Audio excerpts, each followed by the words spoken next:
परीक्षित जी महाराज श्री सुखदेव जी महाराज से कहते हैं, गुरुदेव आप हमें वो चरित्र सुनाइए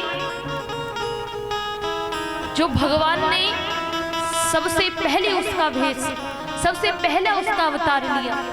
आप मुझे वराह भगवान का चरित्र सुनाइए। भगवान ने वराह अवतार क्यों लिया? वराह यानी सूकर का भेष। भगवान ने एक सुअर का भेष भी लिया था, सुअर का अवतार भी लिया था। तब श्री सुखदेव जी महाराज ने कहा, एक बार ब्रह्मा जी रचना का कार्य कर रहे थे, कोई भी रचनाएं पूरी नहीं हो रही हैं, काफी रचनाएं कर दी हैं, ग्रंथ लिख के रख दिए हैं, लेकिन उन्हें रखने के लिए कोई स्थान नहीं है। और एक तरफ राक्षसों की माता दिति अपने पति कश्यप ऋषि के पास में संतान की इच्छा से जाती है। अब क्योंकि शाम का समय है, कश्यप ऋषि के पास गई, अपनी कामनाएं रखी। उन्होंने कहा, देखो ये समय तो सही नहीं है, ये गोधूली बेला है। शाम के समय को गोधूली बेला भी बोलते हैं। क्यों बोलते हैं? क्योंकि जिस समय भगवान कन्हैया अपनी गैयाओं को लेकर के आते थे और इतनी तेज भागते हुए आते थे इस डर से कि मैया यशोदा चिल्लाएगी कि आज इतनी देर कर दी लाला ने, तो सभी गैयाओं को भगाते हुए लाते थे। तो उन गैयों के पैर से जो धूल उड़ती थी उस समय, इसलिए उसे गोधूली बेला कहा गया। उसी समय हम पूजा पाठ भी करते हैं शाम के समय,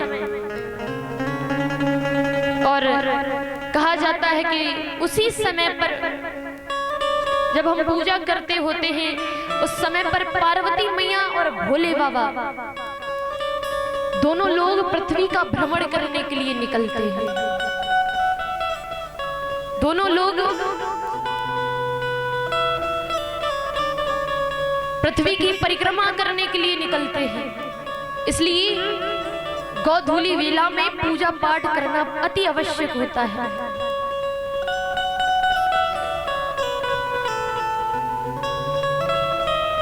तो कश्यप ऋषि ने कहा, देखो देवी ये समय ठीक नहीं है, ये समय ठीक नहीं है कि आप इस समय ये इच्छा रख रही हो संतान की प्राप्ति। अब देख रही हो ना, हम पूजा कर रहे हैं और पूजा के समय ये इच्छा रखना एक पाप के बराबर है। जब दिति नहीं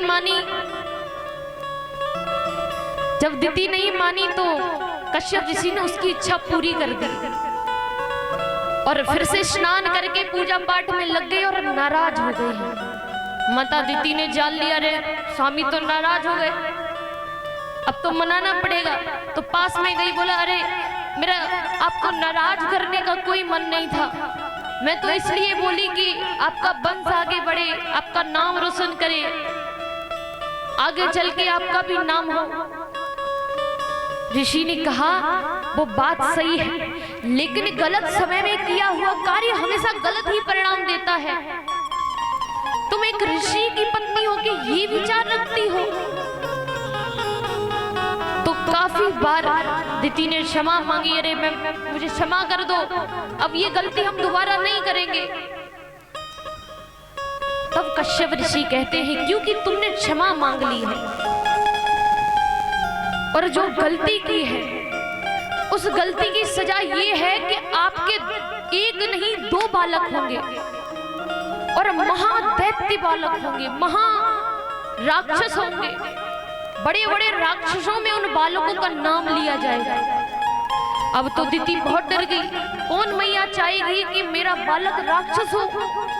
तो बोले, अरे ये क्या, आप ये ऐसे क्यों बोल रहे हो, वो आपके भी तो बालक हैं।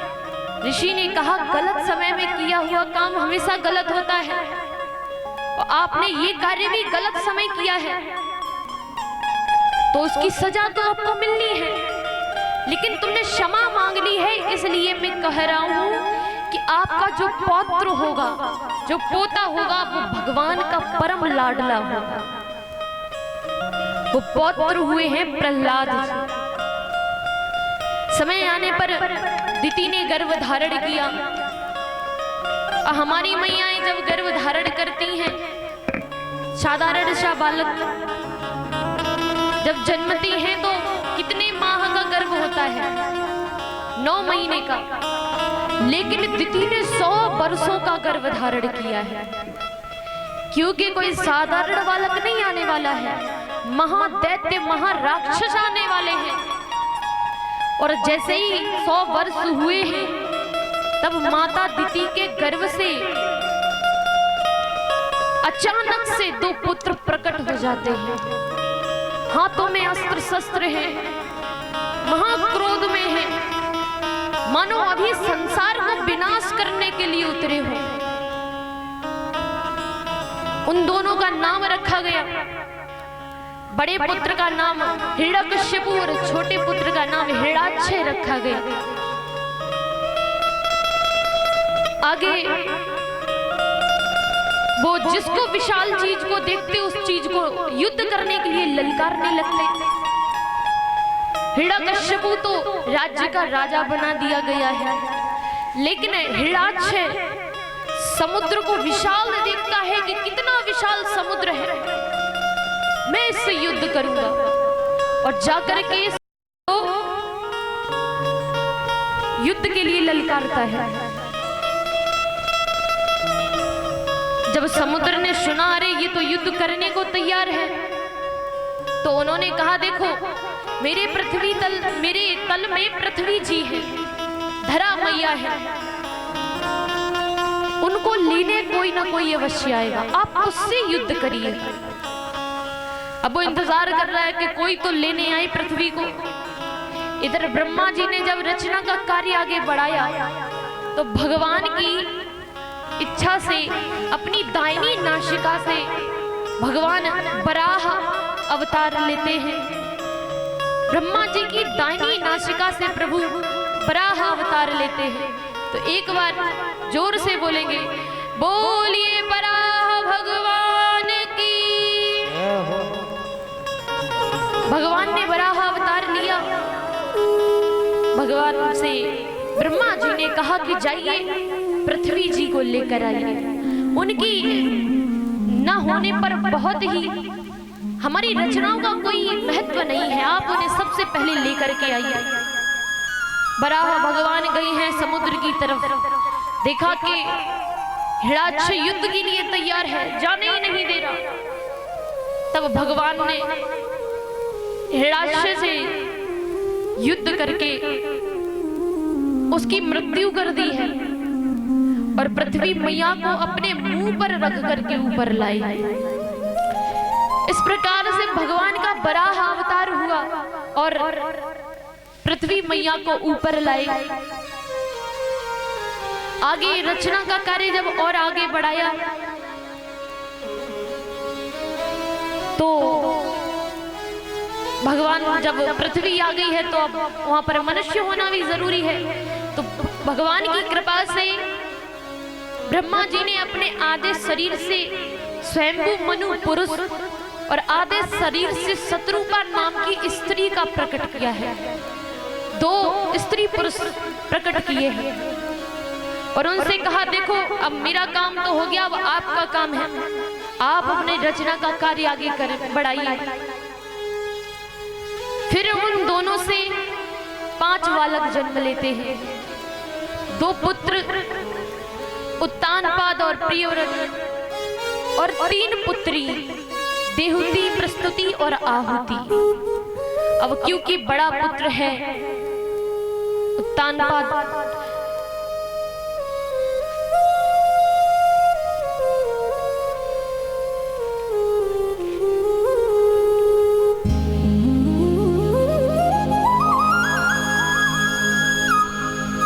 बड़े पुत्र के होने पर उन्हें वहां का राजा बनाया गया।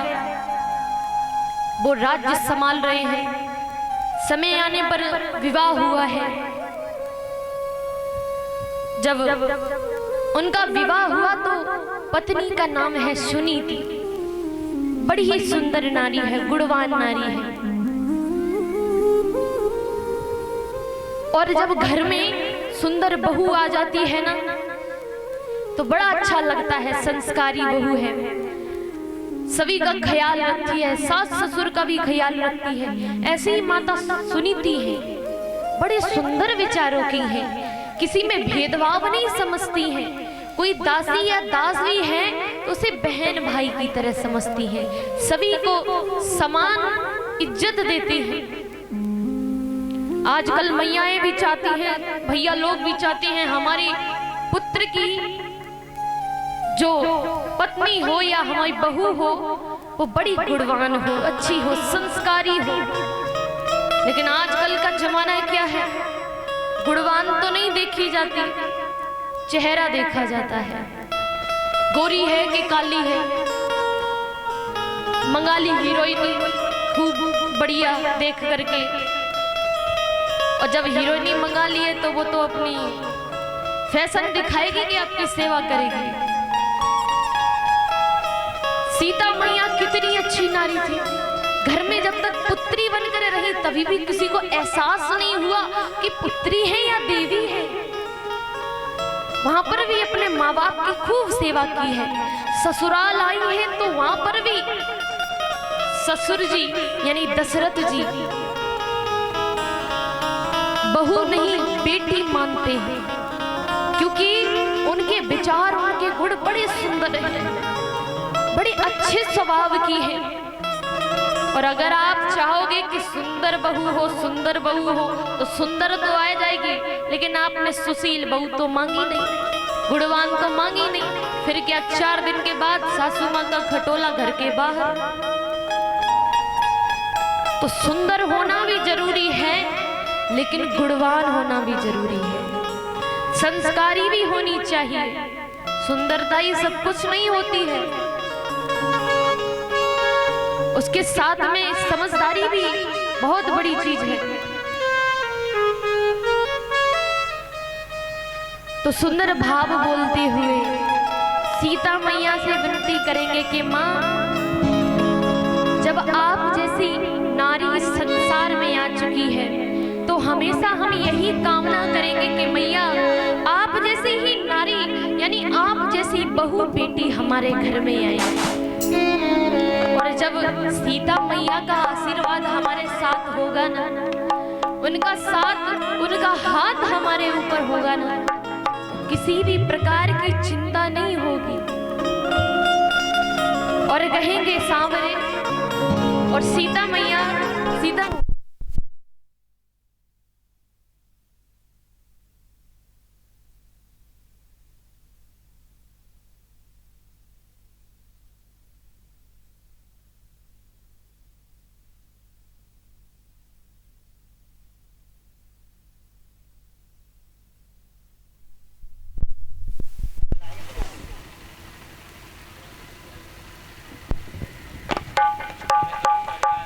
बोली कृष्ण कन्हैया लाल की जय हो। तो सीता मैया से विनती करते हुए कहेंगे, हे माँ,